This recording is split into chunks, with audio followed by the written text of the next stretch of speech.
It's now my pleasure to bring to you Mr. Christian Rohrabacher and his paper, a discussion of the shared theme of friendship, the Iliad, the Odyssey, and Aristotle's Nicomecium.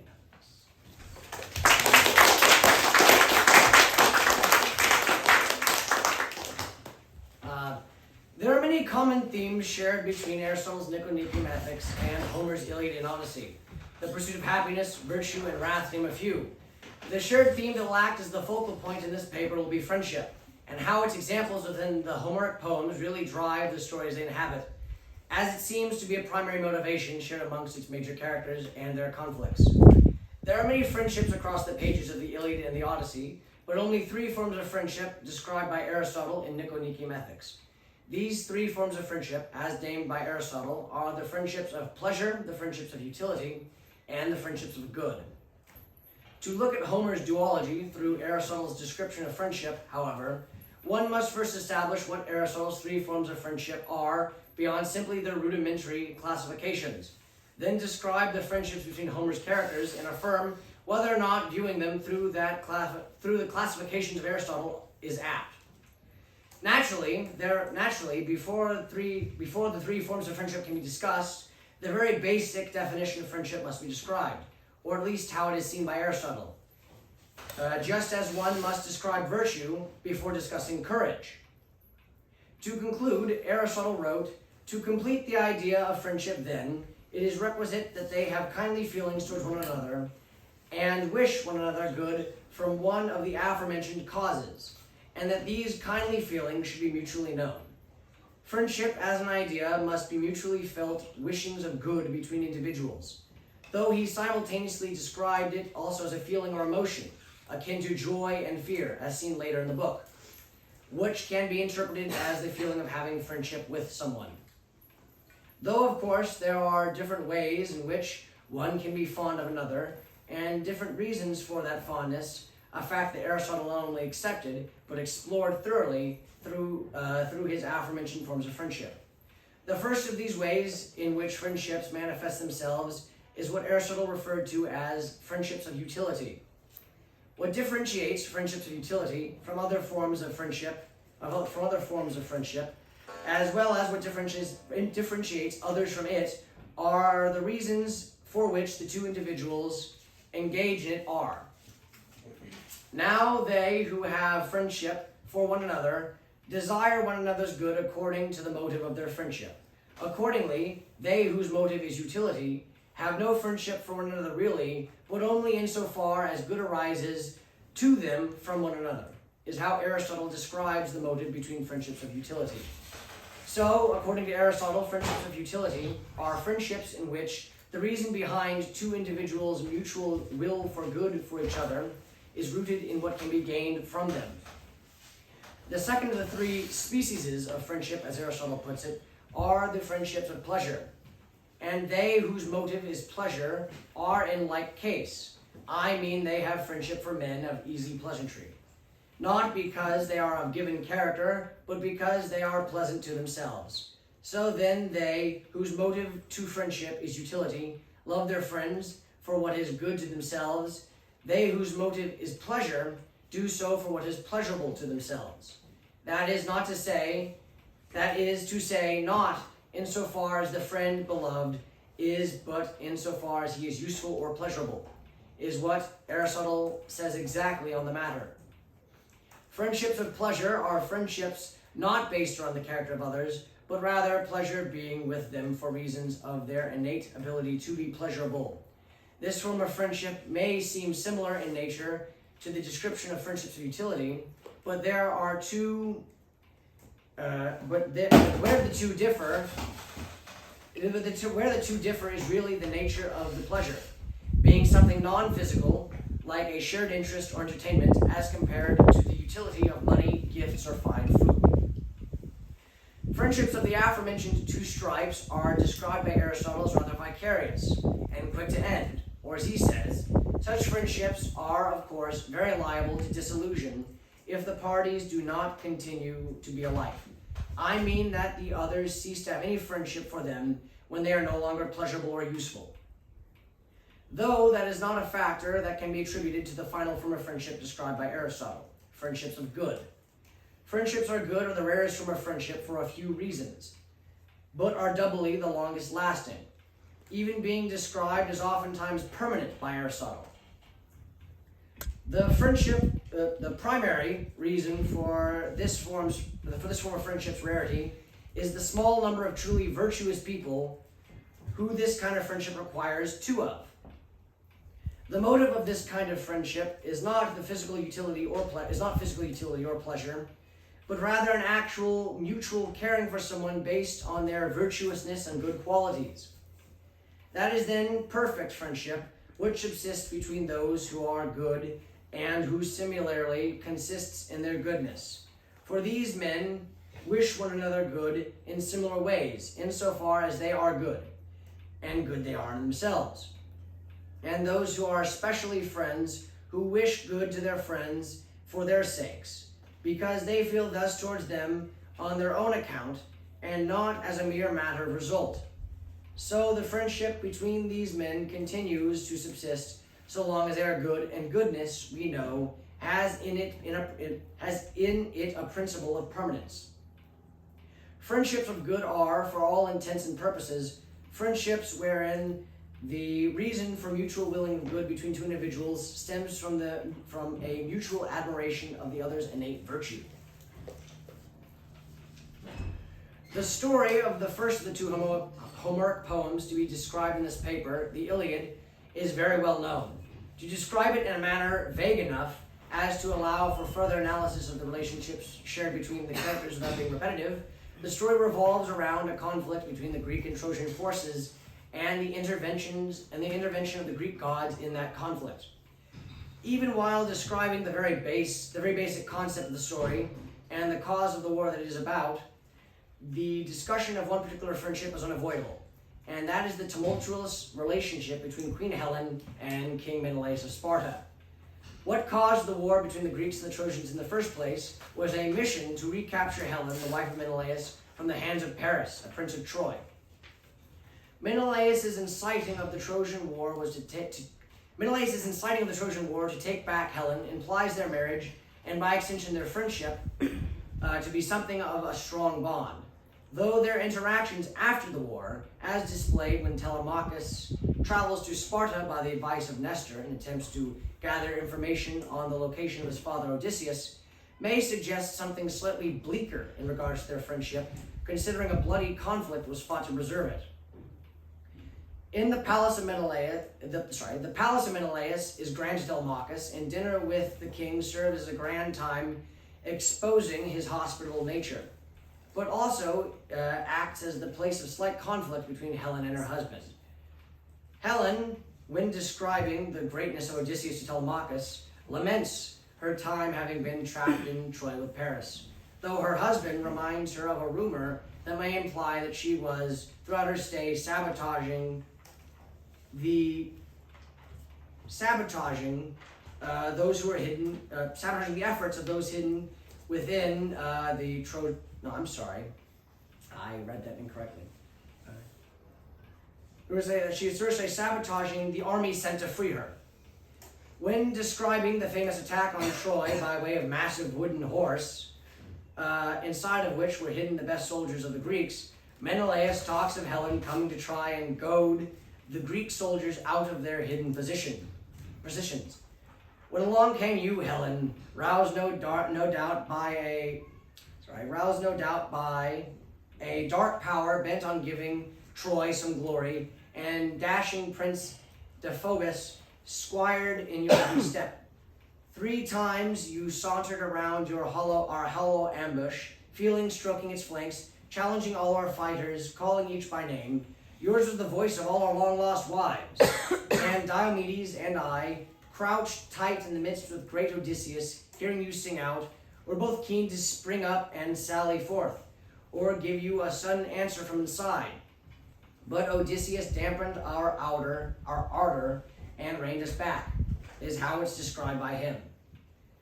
Not only this instance, but the fact that Menelaus recalls it in response to his wife's lamentations, which seems to imply he thinks they are, at least partially insincere, seems to imply their friendship and marriage is an unstable one, far from being a steady bond.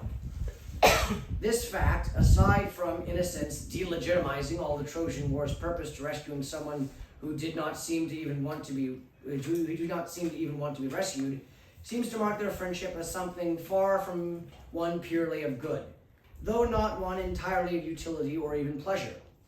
There doesn't seem to be anything material or non-material gained from their relationship, as both individuals would arguably be just as well off should it end. But yet they still remain in each other's company out of it. And yet they still remain in each other's company out of, it could be argued, obligation. Of course, in order to determine if obligation is the root of friendship, one must first determine who the two involved feel an obligation to. And in this case, I'd say, at least for Menelaus, it's pretty easy to describe. The obligation of his relationship is to the men who fought to return Helen to him. Friendships of obligation are friendships that can be seen as relatively unique from the others described by Aristotle, falling somewhere in between friendships of utility and those of good. In the opinion of this paper's writer, usually where mutual will for good is held because it is right, but not for the virtues or benefits of the other person involved. This can be seen in friendships between people who owe each other or others something substantial in a moral way, like if they were to in some way do the other a good turn, or even it can be argued at times exist between a parent and a child. It would seem the friendship shared between Menelaus and Helen is one with its roots in either's obligation to the thousands who fought and died to preserve it. They remain friends because it is virtuous, not because they are virtuous. Near the Iliad's beginning, Achilles is insulted by Agamemnon when the king takes a captive of his named Briseis, in return for giving the daughter of the priest of Apollo, Chryseis, back to her father. This was done after Achilles lambasted the king for not returning the captive following her father's prayers to Apollo, resulting in plagues on the Greeks' men, and resulted in Achilles wrathfully withdrawing his support in the war against the Trojans. Achilles' rage, once provoked, proved near impossible to clear, and arguably never was by the Greeks, rather being replaced by another greater rage within him against the Trojans. Despite Agamemnon's gifts and apologies, whose purpose it was to attempt and convince the soldier back onto the battlefield, what eventually got him to leave his tent was the death of Patroclus, undeniably. Patroclus begged Achilles on behalf of Nestor to return to the fight and aid his compatriots, which finally pushed the soldier into allowing his friend to use his armor, so that the Trojans would at least think they were fighting the mighty Achilles, on the condition that he did not pursue them. In doing this, Patroclus was killed in the dust of battle by Hector, which filled Achilles with such wrath. He not only fought the Trojans, but single-handedly arguably proved to be the greatest asset the Greeks had in the ensuing battles against their foes. For Patroclus, he would also manage to kill the prince of Greece, Hector, and would angrily dishonor his corpse by parading it around the walls of Troy. These actions taken by Achilles seem to be the kind one could only see taken for a friendship of good. The fact that the two had a mutual respect would be an understatement, as they were closer to brothers than anything else. As established by Aristotle, in order for a friendship to be a friendship of good, it must be held by two individuals who respect each other for their virtuousness and, by extension, have virtues to respect. While he has many vices, spitefulness in his dealing with Hector's body and irresistibility in his refusing to aid his countrymen in battle, even after apologies were sent his way by Agamemnon, Achilles also has a number of what Aristotle would consider to be virtues, such as courage, ambition, fierce loyalty being the motive of some of his vicious actions, and even relative magnanimity. Meanwhile, while Patroclus' vices are far fewer in terms of what can be viewed as a reader of the Iliad, he proves to be very loyal to both the Greek forces and Achilles, even when the two seem mutually exclusive, seems to be very patient with his friend, is very friendly to most he's seen interacting with, and always seems to act truthfully. Doubly, the possibility of their friendship being one of utility seems incredibly unlikely, as neither seem to have much to gain through wishing the best for the other. While they do have shared activities and interests and enjoy the camaraderie that comes with each other's presence, it is also likely that their friendship goes beyond that of pleasure as well, as even after Patroclus dies, Achilles mourns him, which would seemingly go beyond simply caring for someone for shared interest's sake. Following the end of the Trojan War, Odysseus set sail for his kingdom. Though his journey ended up being a perilous one, being cursed by the god Poseidon for wronging his Cyclops son, trapped in an island with his men turned into animals, literally, and having to survive the call of the sirens, are only some of the obstacles he had to face to return to a country who widely thought of him dead.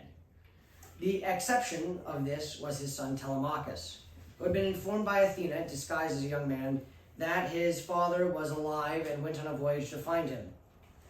While not as tumultuous as his father's, Telemachus' voyage was not a short one, and came with the peril of being hunted by the immoral suitors who had infested his father's old home to court his mother after they believed him dead. Telemachus' journey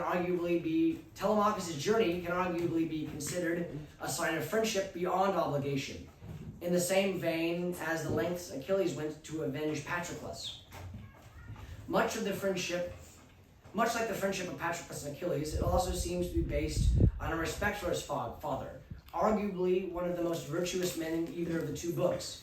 And as Telemachus seems to exhibit similar virtues, which his father acknowledges by the book's end as they put an end to the suitors, it can be inferred that this is not simply a friendship of utility, pleasure, or even obligation, but of good. A similar sentiment can be held for the wife of Odysseus and mother of Telemachus, Penelope. As she is the wife of Odysseus, and according to Aristotle, it is in the nature of marriage that those who are engaging it be friends. It stands to reason that she is at least a friend of Odysseus, though, unlike the case of Menelaus and Helen, their relationship proves to be a sturdy bond. When he is away and she thinks he is dead, Penelope does not give in to the temptation of the suitors who had made their homes in her halls, proving her relationship at least, beyond pleasure and utility. And she exhibits as many virtues as her husband in temperance, magnanimity, and modesty. These factors both come together to establish that her relationship with her husband is one of good, just as her son's relationship with his father is. The final friendships we discussed in this paper are the ones between Odysseus and his servants. This is because about half of his servants prove their loyalty to him, not engaging with the suitors or encouraging their destruction of his house, while the other half do not.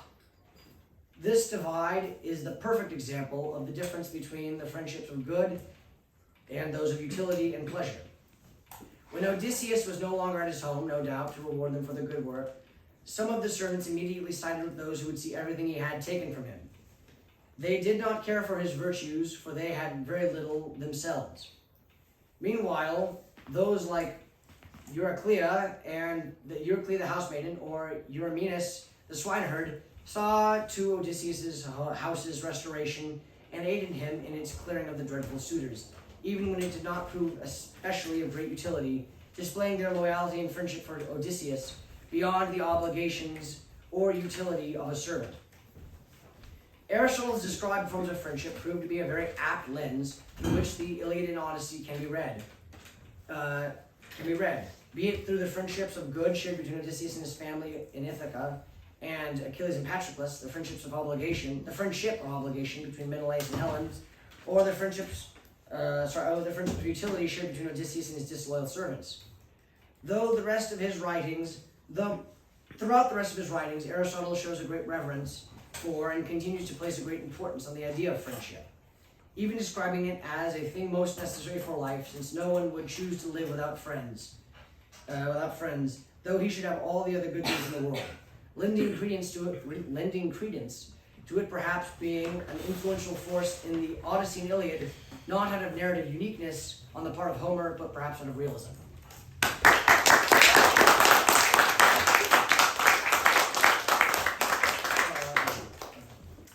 you very much, Mr. Rohrabacher. I would like to begin by kind of, you might say, repackaging the information that you had in this paper. You've been looking at a number of the characters from the Iliad and the Odyssey with regard to how they measure up against Aristotle's category of perfect friendship. And could you kind of list them for us, going from what you might think of as the most perfect example of Aristotelian friendship to that which is, you might say, the farthest from it? So. Well, I would certainly say that the friendships of they really are heartily friendships between Odysseus and the disloyal servants. Odysseus is a man of many extremes, it would appear, because he also holds the friendships of good with his wife, his son, and the swineherd and the housemaiden. But so I'd say that his relationship with his family is the closest to a perfect friendship. While also Achilles and Patroclus also seem to share a friendship that resembles Aristotle's description of a perfect friendship, a friendship of the good. And of course, Menelaus and Helen, the other friendship I described, I felt fell somewhere in between friendships of good and friendships of utility. Mm-hmm. All right. Could you explain more with Achilles and Patroclus why you would consider that more of a friendship of the good rather than utility?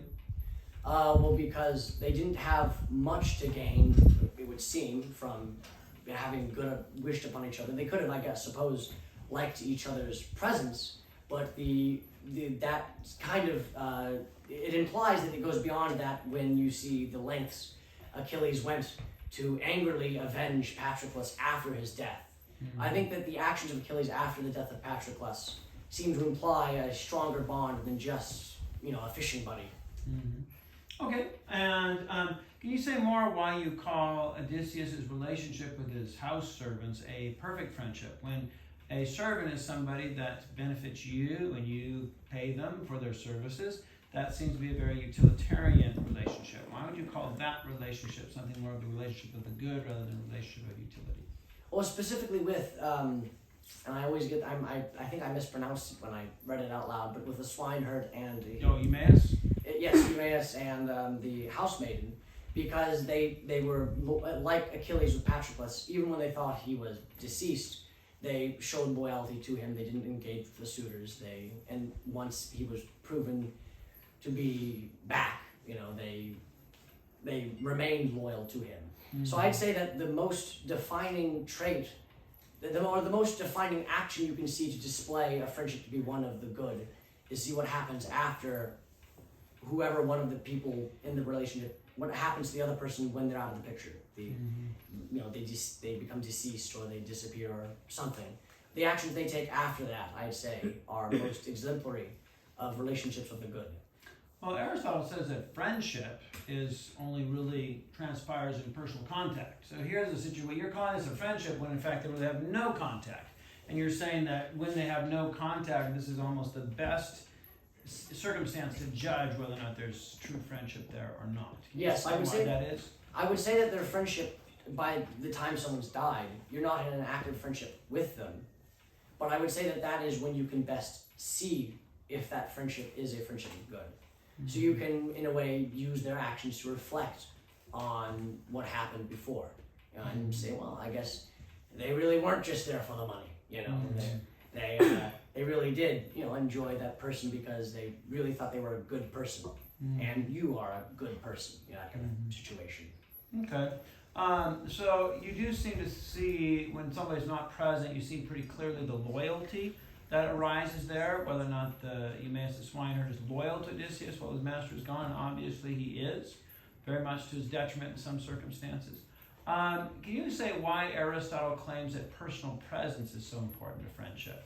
He seems to say, that if you want to have friendship, you need to eat salt together, you need to live together, you need to have meals together. There's a lot of personal presence that's involved. Can you say why personal presence is so important to being able to have true friendship, or perfect friendship as he calls it? Well, I'd say that personal presence is probably very important because if you're not regularly within access of someone, you have no way to know of their virtues. So if you exist with someone sending letters back and forth, I suppose you can enjoy their writing, but you really don't know them very well. You know, so essentially, I think that the reason why Aristotle says that personal contact and knowing people is important for friendship is because otherwise there's no way to achieve a friendship of good, because there's no way to know whether or not they are virtuous. Okay. Thank you very much, Mr. Rohrabacher. Other questions? Yes. Is it possible to have a good or perfect friendship if two people are deceived in thinking that the other person is quote unquote virtuous? Your definition of what's good and what's virtuous is misconstrued, but they both see that in each other. Can you still have a perfect and good friendship in that? So do you mean like I'm just like you think that I'm very smart, but really I'm going to Cyrano de Bergerac and having him write all my letters? Is that kind of it? Meaning it's like it's not like a real thing. It's it's like what you think is virtuous about me is not really something I exhibit. More like that my definition of virtue is wrong. Alright. Oh, so you mean like you think that it's really nice that I kill people really well? I hope you don't, but yeah. Yeah, well, of course I don't. What do you? Just an example. No, but what do you call it? I suppose that could be. I don't think that Aristotle would necessarily think so, but I suppose on a purely, from your perspective, from a purely what's in your head, that is to you a friendship of good. I don't know if that can necessarily be a friendship of good, though. In all reality, the world exists outside of people's heads. I think, anyway. I hope. But so I think that that if someone just has a very warped view of what is moral, they can't really have a moral friendship, so per se. So I would say, you can think that, but I think there is somewhat of a concrete way that Aristotle describes these things. Yes. Me? Yes. All right. I mean, it's for your. Yes. So, lovely paper, by the way. You mentioned, you seem to tend towards categorizing friendships such as Helen and Menelaus as being inferior and perhaps friendships of utility, whereas the better friendships, sort of like, Achilles and Patroclus, as friendships of good. So I wanted to ask you, do you think that the friendships of pleasure, utility, and good ought to be ranked? Well, I would say it all depends on what you want in a situation. I think that it's really. Obviously, I think Aristotle was partial towards friendships of good. Everything to Aristotle is about virtues. But I think that if you're going into a situation, hoping that there's you're gonna really, you're gonna play cards with someone, for example, you're gonna really like playing cards with someone, then yeah, it's perfectly suitable to have a friendship of pleasure.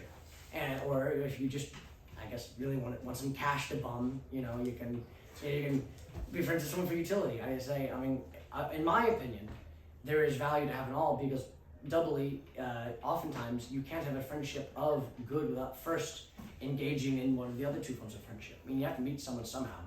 You don't just see someone and think, that's a really virtuous person, just by looking at them. I've never talked to them, but I just know it. They're very virtuous.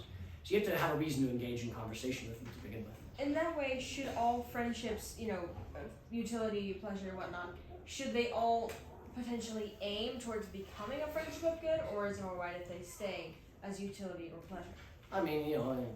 If your boss is kind of just kind of odd guy, and you're like, hey, you want to go eat lunch? He's not really smart, he's not really nice. He's nice, but he's just kind of a weird guy.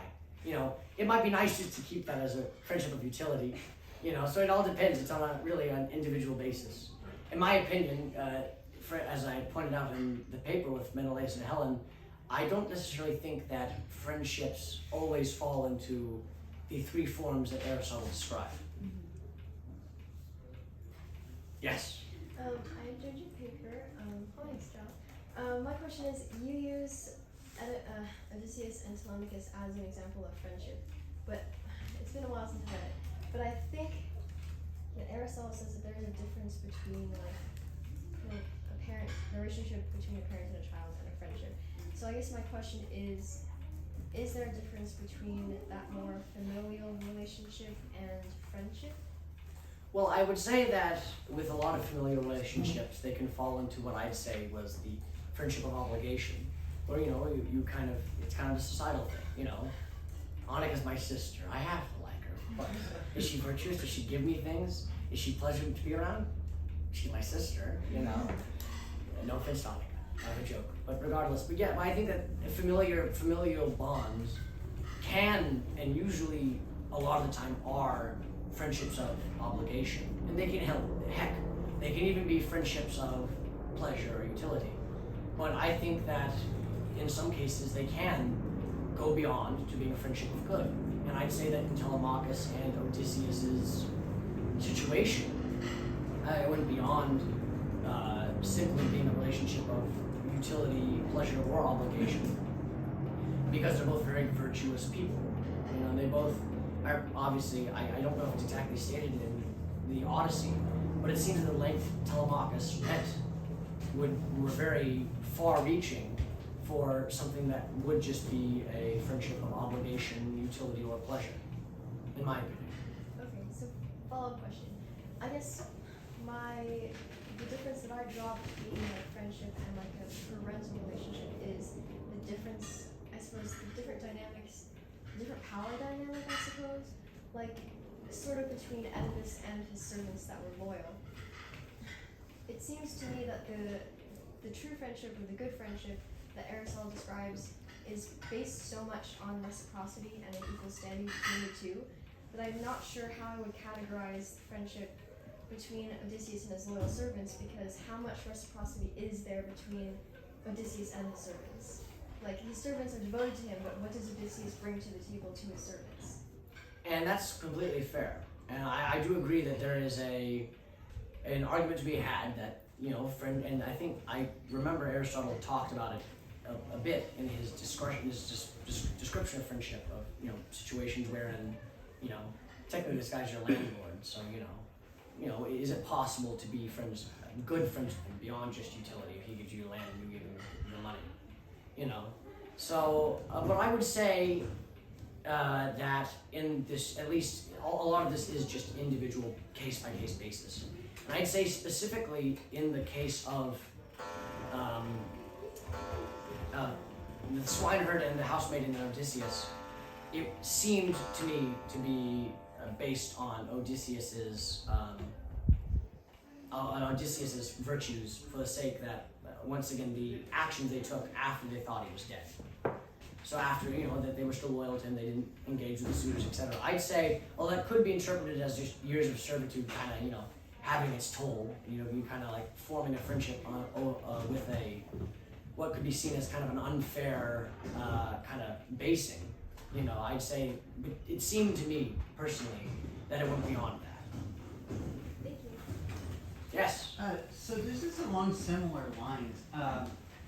Toward the end of your paper, you culminate in suggesting that Aristotle's three categorizations of friendship serve as, quote, a very apt lens through which the Iliad and Odyssey can be read, end quote. Now, I'd agree with that, but would you say that his classifications would be better with more categories, or would you be content with his categorization scheme as it is? Oh, I would certainly say more categories would be in order. In fact, I would say it's impossible to fully categorize every form of friendship.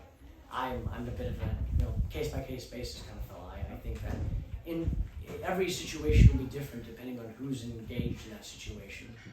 So I would say that, and I actually pointed out here with the case of Menelaus and Helen, that it seemed to me that another form of friendship was unique enough and seemed widespread enough to be a form of friendship that it could have, in my opinion, benefited Aristotle to add into his roster. Of course, that's me, a GPT student, saying, oh, one of the greatest philosophers of all time should totally take my advice, even though he's dead, edit his books and all that. No, but yes, I do think that more forms would behoove the book, and it would suit the Iliad and Odyssey better if there were more forms, yes. I do think that as is, it is in that form. I have a question. You talked about a family relationship as a friendship of obligation, and I'm not quite sure how that could happen. It doesn't seem like there really is a friendship of obligation. If you define friendship as, in Aristotle's terms, this sort of sense of friendship being a respect for the character of that person and admiration for that person, that being the basis of goodwill. I mean, if your family member is a completely unrespectable person, and there are people out there, every murderer has a brother or a sister, how could you be obligated to show friendship towards that person if they wouldn't have, in Aristotle's terms, a sort of respectability of character that could be admired? Well, in my opinion, it's primarily the same way you would have a willing for good for someone because they give you a lot of money or because they're fun to be around. In this case, it would just be that, you know, they're family, they're blood. It's a social obligation that you be close to them. And it doesn't always need to mean that you don't like them. It just means that you don't have a reason to really, like, oh yeah, I really want to hang out with that person. I guess like your aunt. Not your aunt, but you know, an aunt. You know, I mean, not everyone has an aunt like this. Yes, I do have an aunt like this, but still, but, you know, it's like you know, no, you don't always have to respect an aunt or an uncle or a cousin, like for their virtues, but you can still be cordial with them and still wish good for them because they're your aunt, your uncle, and your cousin. That's right. That's the way it is. That's the way society has formed us, in a sense. Well, I was just wondering with family relations seems to be one relation that does actually possess a large portion of what Aristotle speaks of friendship, and that is familiarity. You live with your family, and so of the people you have the possibility of respecting character, your family is a good number of them. And so, I mean, there could be other people in your life that you spend this extensive amount of time with, that you have the basis for forming a real strong judgment of their character. And so, is there, you might say, a natural propensity to have family members as friendships of the good, simply because these are the people that we know the most?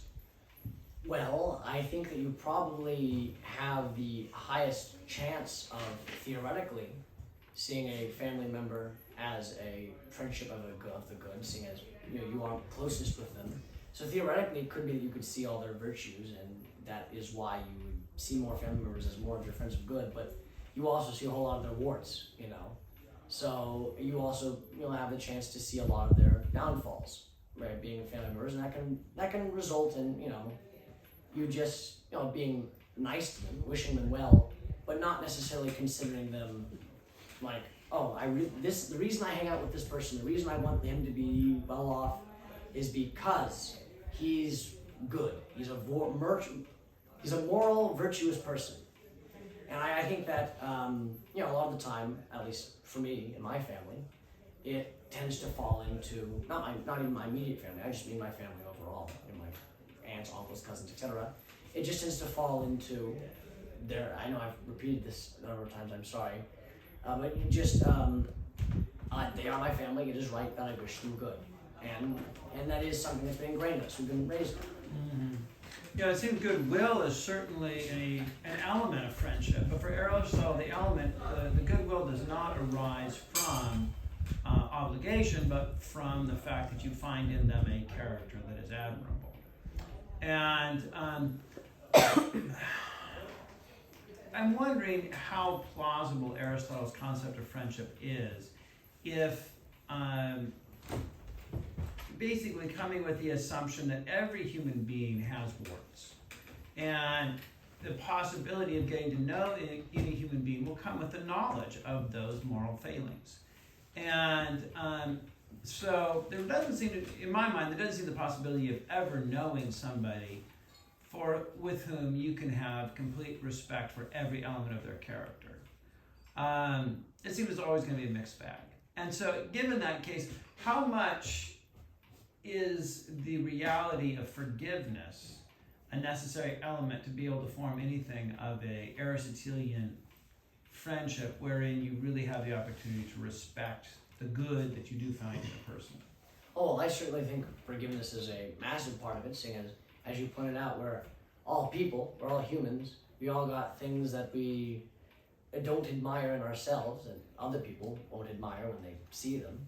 you know, or maybe it's just in our heads, you know. But still, everyone has flaws. So in my opinion, yes, you do have to look past those flaws in order to have any form of friendship. It's harder with friendships with good, but pretty easy when, you know, the guy who, you know, I know I use the boss example a lot, you know, if your boss pays you money every week, but he's also, you know, someone who's quick to anger, it's like, okay, yeah, I can accept that as long as it's to a certain point. You know, it's pretty easy to forgive when you're receiving something. But when you start on a friendship of good, I would say it's harder to have a friendship of good, so to share this, and you know, acknowledge someone else's flaws. But I do think it's not only possible but necessary because we're all flawed. I should know. I wouldn't know actually. I have no flaws. I'm very Thank proper. you. I appreciate you confessing that. Other questions? What just really responds to the idea of people saying the statement, "I love you as you are," and it's kind of this idea of understanding not only their flaws and virtues and just seeing the person as a whole and saying, "I still want to be your friend. I still want to be around you." Now, the friendship of good says, "I see your virtues, therefore I want to be your friend." "I love you as you are" is kind of almost a separation of the statement saying, "I see your virtues and your flaws, but I still want to be your friend." Is that something that you think isn't supposed to be done really in friendships, or do you think that's actually a better form of friendship than Aristotle's form of the friendship of good? Well, I think if Aristotle was not, if in Aristotle's description, he didn't think that people could have flaws to engage in a friendship of good, and that the other person couldn't, you know, acknowledge those flaws. Like, you're only expressing your very best things in front of this person. You go home and you scream it all out in the bad, you know, all the bad stuff you do. And I'd say that Aristotle probably, he would probably hold that is necessary. And in my opinion, anyway, that is necessary too. It is kind of the nature of the beast to accept someone, warts and all, you know, if you're going to be friends with them. So I think that it comes with being human. So it kind of goes, in my opinion, it goes without saying, so per se. So, you know, as long as their virtues seem to outweigh their vices, I would say that would be what the qualifying factor is. Though it's different for everyone, I suppose. Other questions?